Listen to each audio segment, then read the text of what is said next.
प्रेम से बोलो देवघर वाले बाबा की।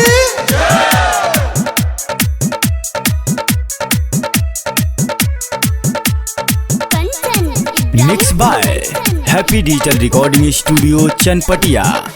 कि देव घर चला हो दर्शन कल हो, कि देव घर चला हो, कि देव घर चला हो दर्शन कल हो, कि देव घर चला हो।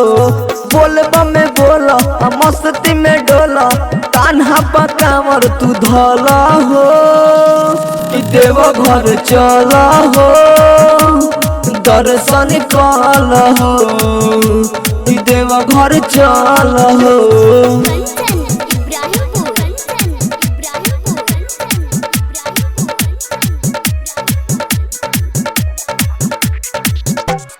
बाबा के नगरी में जाला लोगवा देखो ना बड़ी दूर दूर से, मेवा मलाई के भोगे न लागेला भांग धतूर से।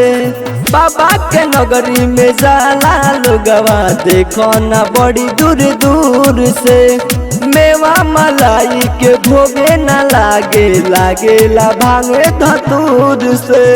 बरस सवनमा बाबा के भवनमा ले लो तू लोटा में जले हो, कि देव घर चला हो दर्शन कल हो, कि देव घर चला हो।